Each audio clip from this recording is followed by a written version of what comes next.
दोस्तों आज हम हार्ट ऑफ हरियाणा के उसी शहर की बात करने जा रहे हैं जहाँ की संस्कृति, खूबसूरती, परंपराएं, नृत्य, संगीत और लोगों की सादगी लोगों को मंत्र मुक्त कर देती है। जहाँ के लोक नृत्य, मेले और त्योहार लोगों को झूमने पर मजबूर कर देते हैं। इस शहर में एक ऐसा गांव भी है जिसे हिंदू मुस्लिम एकता का प्रतीक माना जाता है और ये वो शहर है जहाँ 1, 2 या 50 नहीं बल्कि 200 से ज्यादा जगहों पर इतिहास की यादें दफन है। यहाँ के लोगों के हाथों में जादू है और पर्यटन स्थलों की खूबसूरती तो बयां ही नहीं की जा सकती। दोस्तों हम बात कर रहे हैं रोहतक की और आज हम रोहतक के बारे में काफी कुछ मजेदार, यादगार और कभी ना सुनी हो ऐसी बातें जानने वाले हैं। रोहतक दोस्तों भारत के हरियाणा राज्य का एक जिला और शहर है जो राज्य के दक्षिण पूर्वी में स्थित है। शहर का मुख्यालय है रोहतक शहर जो रोहतक डिवीजन का एक हिस्सा है। रोहतक जिला राज्य के दक्षिण पूर्व और दिल्ली के उत्तर पश्चिम में स्थित है, जहाँ उत्तर में जिंद और सोनीपत जिला, पूर्व में झज्जर और सोनीपत, पश्चिम में हिसार, चरखी, दादरी और भिवानी जैसे जिलों से घिरा हुआ है। जिले में एक लोकसभा क्षेत्र है जिसमें कुल 9 असेंबली रीजन्स भी आते हैं। इनमें से 4 रोहतक जिले के अंदर हैं। जिले का total land area 139 square kilometre है और यहाँ हर वर्ग किलोमीटर के दायरे में 608 लोग बसे हुए हैं। इस वजह से रोहतक को भारत के भीड़ भाड़ वाले शहरों में भी गिना जाता है, जहाँ हर कदम पर आपका हाल पूछने के लिए कोई न कोई मिल ही जाता है। यूँ तो रोहतक में महिला हो या पुरुष किसी तरह का भेदभाव नहीं है, सभी को बराबर रखा जाता है। लेकिन आज भी कुछ रूढ़िवादी सोच रखने के कारण यहाँ का सेक्स रेशियो जरूर कुछ ऊपर नीचे है। 1000 पुरुषों पर शहर में सिर्फ 867 महिलाएं हैं, जिसे अभी सुधार की जरूरत है। हालांकि कुछ संस्थाएं, सरकार और प्रशासन लड़कियों से जुड़े प्रोग्राम, मुहिम चला रहे हैं, लेकिन अभी बदलाव आने में समय लगेगा। आज इस शहर में 5,10,000 के लगभग लोगों का आशियाना है और ये एक हिंदू बाहुल्य इलाका है, जहाँ कुल आबादी का 97.11% हिस्सा न सिर्फ हिंदू धर्म को मानता है बल्कि हिंदू रीति रिवाजों, परंपराओं को दिल में बसा कर रखता है। आबादी का 0.91% हिस्सा मुस्लिम भाई बहनों का है, जबकि ईसाई, सिख सहित अन्य धर्मों से जुड़े लोग भी यहाँ पर बसे हुए हैं। यही कारण है कि रोहतक भारत के सबसे शांत, खुशहाल और दंगे फसाद से दूर शहरों में गिना जाता है, जो न सिर्फ लोगों की सादगी बयां करती है बल्कि लोगों का आचरण, उनके विचार और साफ कहना सुखी रहना वाली कहावत को भी सच साबित करती है। मिली जुली संस्कृति से सजे हुए इस शहर के लोगों की मुख्य भाषा है हरियाणवी। हरियाणवी को भारत की सबसे खड़ी बोलियों में शुमार किया जाता है। हालांकि आपको रोहतक घूमने के लिए हरियाणवी सीखने की जरूरत नहीं है, क्योंकि यहाँ पंजाबी, इंग्लिश, हिंदी और उर्दू भी बोली जाती है। कुछ लोग जटू भाषा को बोलते हुए भी सुनी जा सकते हैं। जोटू कह लीजिए या जाटू, असल में बात ऐसी है कि हरियाणा में जाटू की मुख्य भाषा है। वैसे क्या आप जानते हैं कि रोहतक का ये नाम कैसे पड़ा? दरअसल इसके पीछे कई कहानियां हैं, जिनमें से पहली कहानी जाती है राजा रोहतस के नाम, जिनके नाम पर शहर को रोहतक नाम मिला। हालांकि नाम के पीछे की असली कहानी क्या है ये तो शहर या शहरवासी ही जाने, लेकिन इसका इतिहास जरूर हम आपको बता सकते हैं, जो कई शासकों की गवाही देता है। राजपूतों से लेकर ब्राह्मण, अफगान, बलूचों तक ने रोहतक पर राजपाट किया है। बादशाह अकबर के शासन काल में जब उनके मंत्री राजा टोडरमल ने भारत को एडमिनिस्ट्रेटिव इलाकों में डिवाइड किया तो रोहतक दिल्ली के अंडर में आ गया। औरंगजेब के उत्तराधिकारी बहादुर शाह प्रथम की मौत के बाद मुगल साम्राज्य खत्म होने लगा था, जिस वजह से रोहतक के राजा भी तेजी से बदलने लगे। उस दौर में भारत में अंग्रेज अपनी जड़ें मजबूत कर रहे थे, जिन्होंने भारत के अन्य हिस्सों सहित रोहतक पर भी अपना सिक्का जमा लिया। वही बात इसके मॉडर्न अवतार की करें तो रोहतक जिले का गठन तब शुरू हुआ जब हिसार जिला बनाया गया। तब बेरी और मेहम भिवानी तहसीलों को हिसार में और उत्तरी तहसीलों को पानीपत के हिस्सों में शामिल किया गया। इस तरह 1824 में गोहाना, रोहतक, बेरी और भिवानी तहसीलों को मिलाकर एक अलग रोहतक जिले का गठन किया गया। तब बहादुरगढ़ पूर्वी और झज्जर इसकी दक्षिणी सीमा थी, लेकिन 1841 में जिले को खत्म किया गया और फिर अगले ही साल फिर से यही सिस्टम बनाया गया। इस तरह रोहतक की स्थापना 1824 में ही हो गई थी। दिल्ली की सरकार और हिसार फिरुका के भीतर रहने वाला रोहतक 1884 तक हिसार डिवीजन का हिस्सा रहा था, जिसके बाद इसे दिल्ली डिवीजन में मिला दिया गया।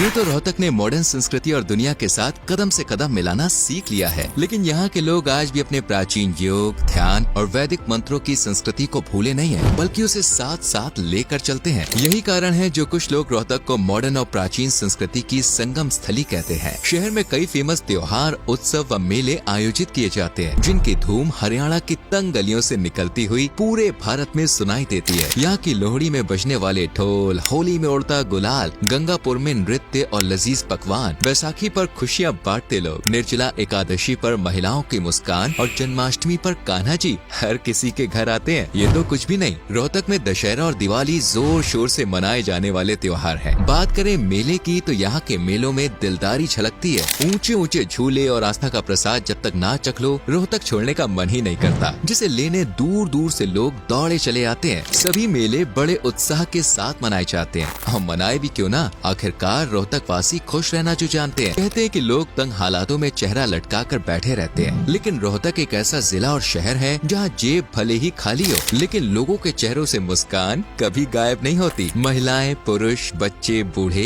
लोक नृत्य करके सारी थकान, टेंशन दूर कर देते हैं। लोक नृत्य, नाटक और हरियाणवी गीत पर थिरकते हुए लोगों की खुशी का ठिकाना नहीं रहता। रोहतक के ग्रामीण इलाकों में लोक गीत और लोक संगीत की धुन अक्सर सुनने को मिलती है। सिर्फ संगीत, त्योहार या मेलों के लिए ही नहीं, रोहतक कई और मामलों में भी भारत का खास हिस्सा माना जाता है, जैसे इतिहास। इतिहास मतलब प्राचीन इतिहास। कहते हैं कि रोहतक की जमीन में 226 जगहों पर प्राचीन इतिहास दफन है, और ऐसा आर्कियोलॉजिकल सर्वे ऑफ इंडिया का कहना है। दरअसल कुछ समय पहले ही रोहतक जिले में कुछ रिसर्च हुई थी। रिसर्च से पता चलता है कि इतिहास से जुड़ी घाघर हाकड़ा संस्कृति से लेकर मध्यकाल तक की कई अहम चीजें रोहतक की जमीन के नीचे दफन है। गिरवार, फरमाना, खोखरा कोट और स्थल बुहार में हुई खुदाई से पता चला कि रोहतक का इतिहास तो हजारों साल पुराना है। यहाँ इंसानी सभ्यता करीब 6000 साल पहले ही शुरू हो गई थी। 117 साइट्स में की गई रिसर्च से पता चला कि किलोई गांव के शिव मंदिर में जो शिवलिंग मौजूद है वो गुप्त काल का है, यानी आज से करीब 1500 साल पहले का। मतलब रोहतक की जड़ें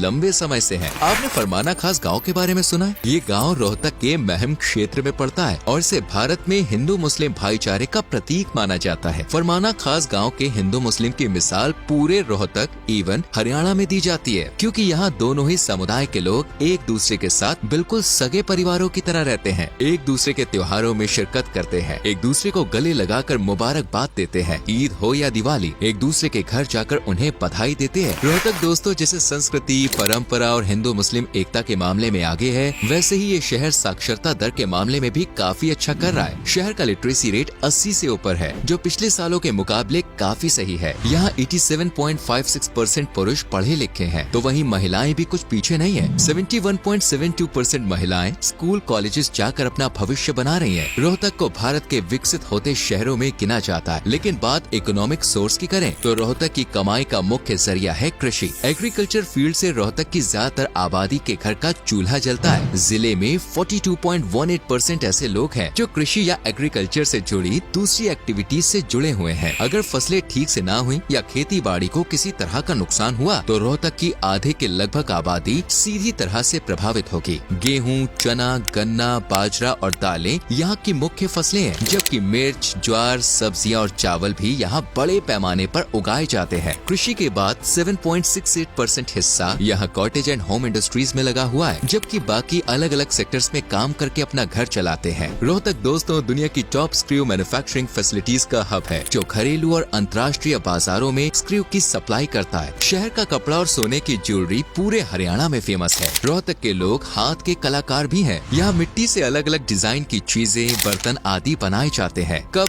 कटोरे, चम्मच से लेकर फ्लावर पॉट तक यहाँ सब कुछ मिट्टी से डिजाइन किया जाता है और दूर दूर तक बेचा जाता है। चलिए अब आपको रोहतक की कुछ शानदार जगहों की सैर करवाते हैं। दिल्ली से सिर्फ 70 किलोमीटर की दूरी पर मौजूद रोहतक में सबसे खास जगहों में से पहली है स्थल बोहर मठ। ये मठ गुरु गोरखनाथ के अनुयायियों के आश्रम के रूप में काम करता है और प्राचीन चीजों का खजाना है। रोहतक का महम एक छोटा सा शहर और फेमस टूरिस्ट डेस्टिनेशन है, जहाँ प्राचीन मंदिर, मस्जिद, मकबरे, पार्क और हिंदू इस्लामिक वास्तुकला से जुड़ी काफी यादें हैं। भिंडावास झील तो रोहतक की शान है, जिसे इंसानों ने तैयार किया है। ये एक बर्ड सेंचुरी भी है। झील के किनारे शाम, सुबह, दोपहर हर वक्त देसी विदेशी पक्षियों की सभा लगती है, जिसे देखने पर ऐसा लगता है मानो प्रकृति यहीं सिमट गई है। ये रोहतक की सबसे पसंदीदा पिकनिक डेस्टिनेशन भी है। रोहतक जाए तो दुर्गा भवन टेम्पल में माथा जरूर टेकेगा, माँ दुर्गा का आशीर्वाद मिलेगा। रोहतक की तिलियार झील भी काफी फेमस है, जो पूरे 20 एकड़ में फैली हुई है और हरी भरी वादियों से सजी हुई है। वैसे दोस्तों जाते जाते रोहतक की आलू पूड़ी, मीठी मीठी खीर, गाजर का हलवा, बादाम का हलवा, रबड़ी और आलू पराठा जरूर चक्कर जाइएगा। यादें लंबे समय तक सुनहरी और मीठी बनी रहेंगी। बात करें रोहतक जाने की तो ये शहर निकटतम हवाई इंदिरा गांधी इंटरनेशनल एयरपोर्ट से 83 किलोमीटर की दूरी पर है। रोहतक जंक्शन देश के सभी रेलवे नेटवर्क से जुड़ा हुआ है। रोहतक नेशनल हाईवे 10 पर है और पड़ोसी राज्यों के सभी शहरों और कस्बों के लिए यहाँ तक एक अच्छा बस कनेक्शन है, तो आपको ट्रांसपोर्टेशन की भी कोई दिक्कत नहीं होगी। तो जाइए और दीदार कीजिए रोहतक का। तो दोस्तों ये है रोहतक। कैसा लगा रोहतक? अपनी राय कमेंट सेक्शन में जरूर लिखें।